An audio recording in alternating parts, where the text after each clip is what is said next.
Hey everyone, welcome back to another video in this Melee Mindset series where I discuss various texts relating to the mental game and sports psychology and then apply that directly to Melee. In this video, we'll be taking a look at Sports Psychology, a Student's Handbook by Matt Jarvis, and specifically in the section titled Motivation and Sport. Jarvis will give us a nice introduction to why we are motivated to practice and perform in sports from a psychological perspective, explained through various theories and examples. I figured this would be an interesting piece to discuss as it can be pretty daunting to decipher exactly how to overcome the obstacle that is motivation. From watching this video, you should be able to understand better the complexity of human emotion, learn which types of motivation are beneficial, understand the different ways we can become motivated, become aware of theories to help you perform better, and how to increase your belief in your ability. I feel like these topics are quite applicable to Melee and would be useful for anyone interested in the topic of motivation or feeling demotivated themselves. To first begin to understand motivation, we need to look at some of the basic principles that motivate us, that being intrinsic and extrinsic motivation. In simple terms, extrinsic motivation comes from external rewards such as medals or trophies, prize money, praise, and status as a player. Intrinsic motivation comes from within the person. Think excitement, fun, love action, and demonstrating and improving our own skills. It's important to note that both forms of motivation are important and can be utilised to improve your own performance. The additive principle shows that extrinsic rewards can be shown to increase intrinsic motivation. However, it's important to note that it can also be shown to do the opposite. Let's look at a couple of examples. A baseball pro's performance can see a significant drop-off when presented with a salary increase. I see this as comparable to when a pro player picks up a new sponsorship and is thus more content or even under pressure due to this change. Counterlogic IBDW. CLG In another example, it's shown that athletes playing for fun versus collegiate athletes focused on winning show less intrinsic motivation. One example of a way extrinsic motivation can boost intrinsic is through martial arts grading systems via belts. The idea behind it is they provide tangible rewards that focus on concepts of improvement and pursuing your goals. Think of this in terms of power rankings, a tangible way to map your improvement and a goal to hit. Just watch out for focusing on the status that comes with it. Instead, use it as an indicator of your improvement. There are several theories on motivation that can help us to understand it better, one of which is Maslow's theory of needs. The theory is intended to help you understand the various ways that we can be motivated by competition. It shows human motivation in terms of a hierarchy, shown by this diagram and in different sections. Our basic needs at the bottom, followed by physiological needs in the middle, and finally at the peak are self-fulfillment needs. It's pretty obvious that most of us are striving for this pinnacle in the mountain of motivation that is self-actualization. We want to reach our full potential and become our best selves. Competition is often said to be a great pathway to do so. It's quite apparent in J-Mook's Genesis 9 interview and how he describes Melee as a way to improve himself as a person. I wanted to be the best version of myself by getting better at this game. Because I want to get better at this game, I took better care of myself. Started doing like meditation, taekwondo, focusing on my diet, reading, all these things just so I can be 1% better every single day. He's a great role model in this way, but it's important to note that being a successful top player does not necessarily equal fulfillment. I think it's good to point out that becoming involved in tournament play is an excellent way to meet social and esteem needs.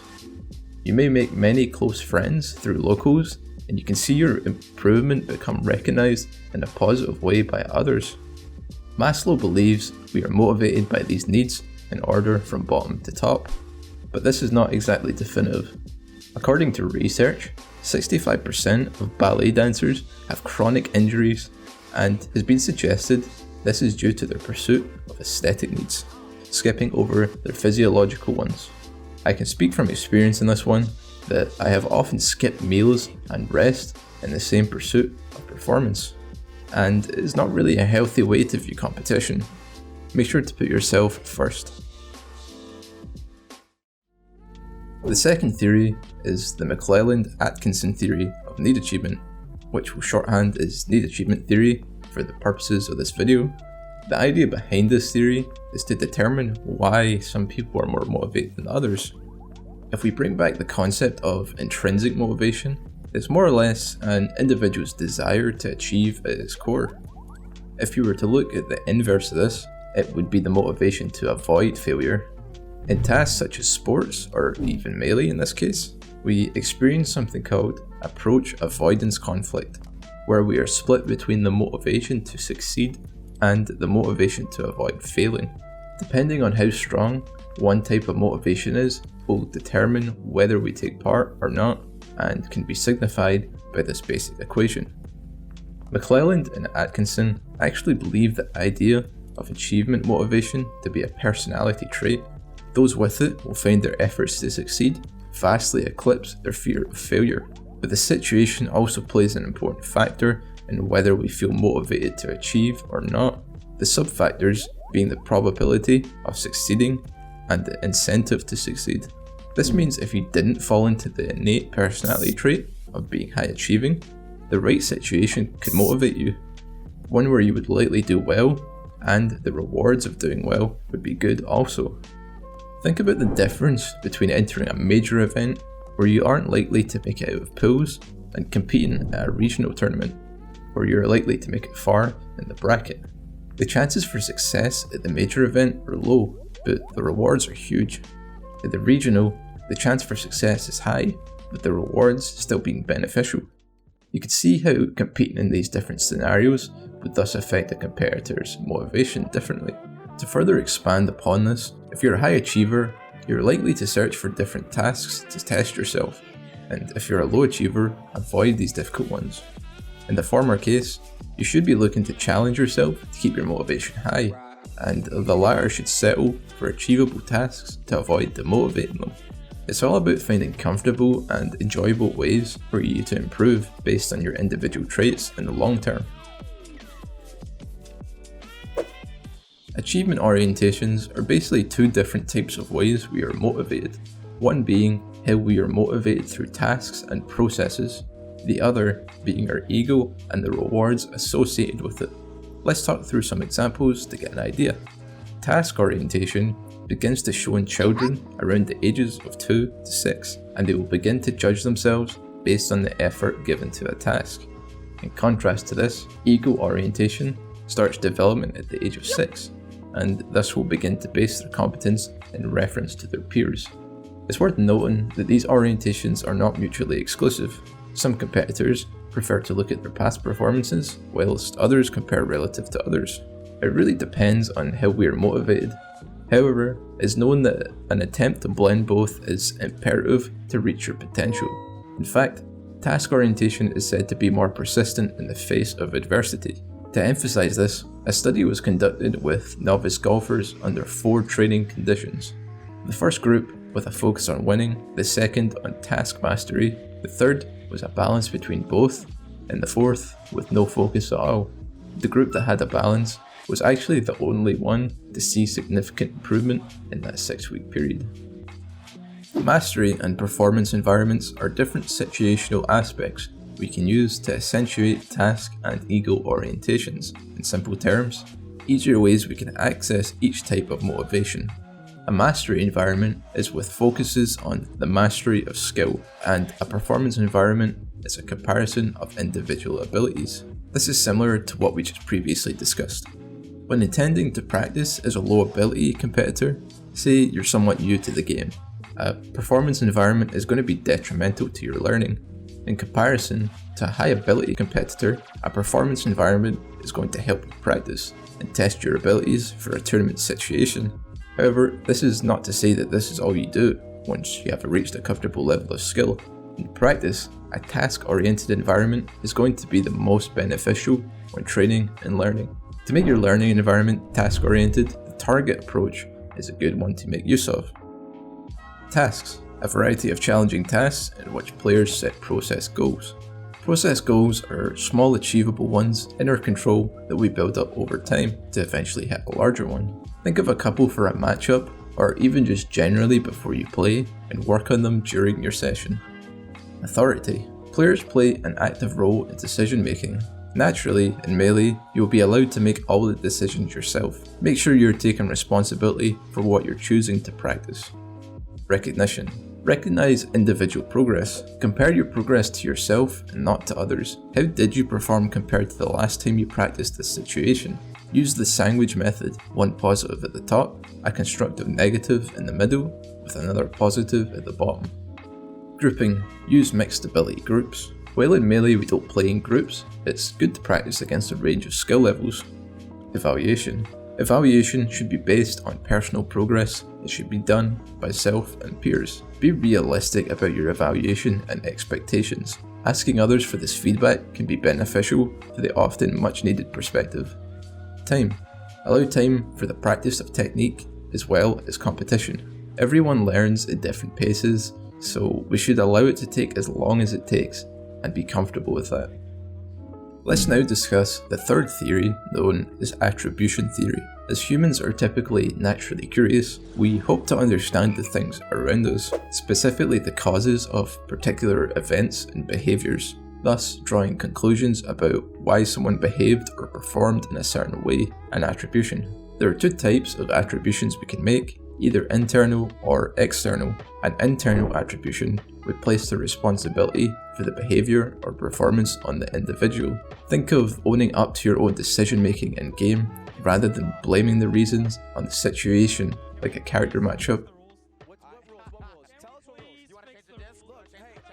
My main issue is simply, I don't think you should be allowed to not interact for 5 minutes straight. It's only natural after a humiliating defeat that most people would place reasons on these external factors, and after performing well, would give themselves all of the credit. This is known as a self-serving bias. These attributions are often linked to self-esteem and can affect your performance. Let's demonstrate this with an example. There's a study in which students who have all fenced for the first time have their match results fixed to either consistently win or lose. The attributions that the students made were strongly related to the emotions they experienced, particularly in the ones who lost. In the loser's case, you can predict their level of self-esteem based on the perception of why they lost. To make better use of these attributions now that we understand them, let's take a look at Weiner's model of attribution. Weiner produced this model of attribution based on two factors: whether an internal or external attribution is made, and whether the attribution is stable over time or varies on the situation. If we consistently succeed or fail, our attributions are likely to be stable. That means that we are likely to attribute the outcome to either our ability or the difficulty of the task. Because of self-serving bias, it is likely that we'll attribute success to ability and failure to task difficulty. If our results are less consistent, we will probably attribute them to effort or luck. Self-serving bias will likely cause us to attribute success to effort and failure to bad luck. How we can use this model to our advantage depends on our individual personality toward competition. A competitor who doesn't practice the game enough would prefer to change their attribution towards unstable internal so that they realise more effort is needed. A demotivated competitor would avoid stable internal so that they don't blame their lack of ability. This process is called reattribution training. An example of this is a study involving 35 inexperienced tennis players who were given false feedback over 4 training sessions in an effort to lead them to attribute successes to internal factors. The players changed their attributions in response to the feedback, and this led to improved self-esteem and performance. Self-efficacy sounds quite similar to self-esteem if you aren't familiar with the term. The difference being, self-esteem is how we feel about ourselves and is considered quite stable. On the other hand, self-efficacy is what we believe about our abilities and depends on the situation. Maybe someone watching this video right now is an excellent melee player and is supremely confident when playing the game, but when it comes to understanding sports psychology, their self-efficacy is lower. There are 4 main influences on self-efficacy. Previous experience. Competitors who have previously succeeded in particular tasks will generally tend to have higher self-efficacy for related tasks. Think about matchups you tend to perform well in. Is that because of repeatedly strong performances against that character?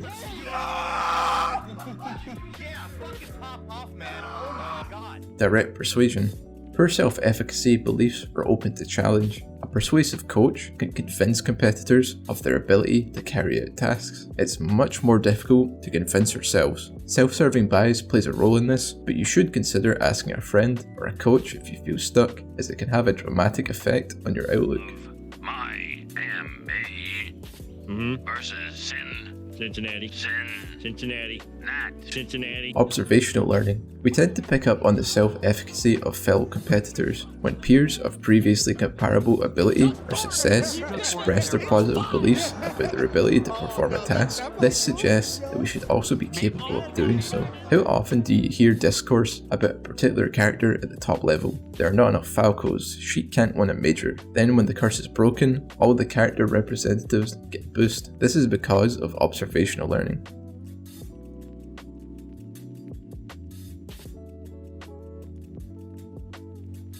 Physiological cues.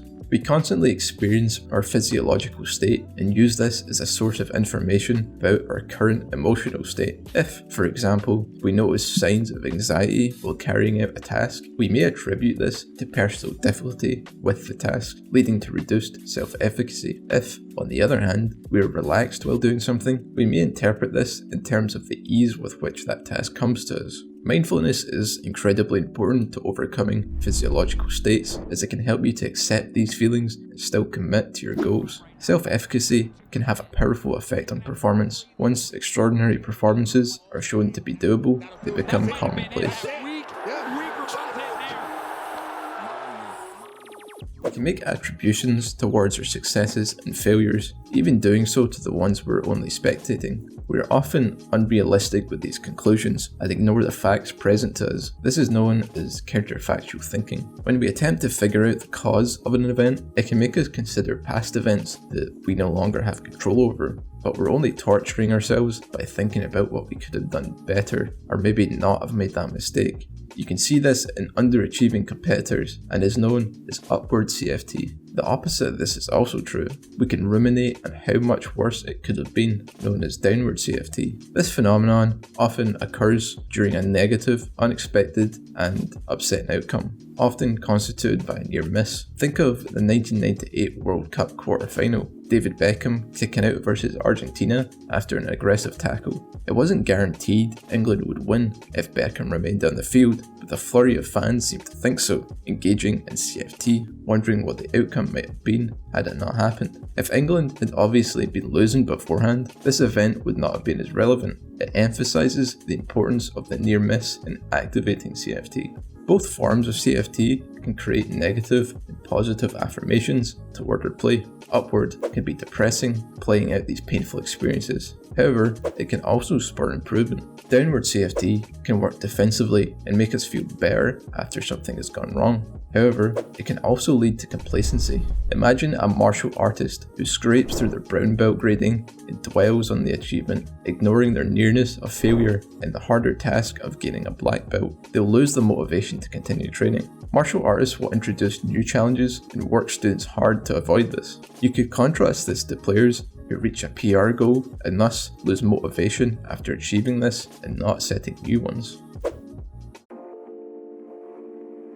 Burnout is something I've discussed on my channel a fair amount and in quite some depth. I'd recommend my other video discussing specifically burnout if you're interested in the topic. However, there are still some interesting points outlined by Jarvis I'd like to touch on. It is entirely possible to be too motivated by competition and over practice, causing what is known as burnout. This is a form of pathological motivation. Some symptoms of burnout: depersonalization, impaired performance and satisfaction, emotional exhaustion. Competitors are often under a lot of pressure to succeed because of various factors. Certain people are more vulnerable than others. like those who take on more than they are capable of to simply appease others. Burnout isn't simply the result of being fatigued and or overtraining, but an emotional consequence of stress. Perfectionism is a personality trait highly regarded to be associated with burnout. The trait has both positive and negative characteristics, positive achievement strivings and maladaptive evaluation concerns. The first one means to have high personal standards in organization. This is positive. The second one means to have excessive concern over mistakes, self-doubt, and concern with criticism. It's important to take burnout very seriously. Take breaks and construct balance into your practice, especially if you're highly motivated to succeed. Remember, it's a marathon, not a sprint.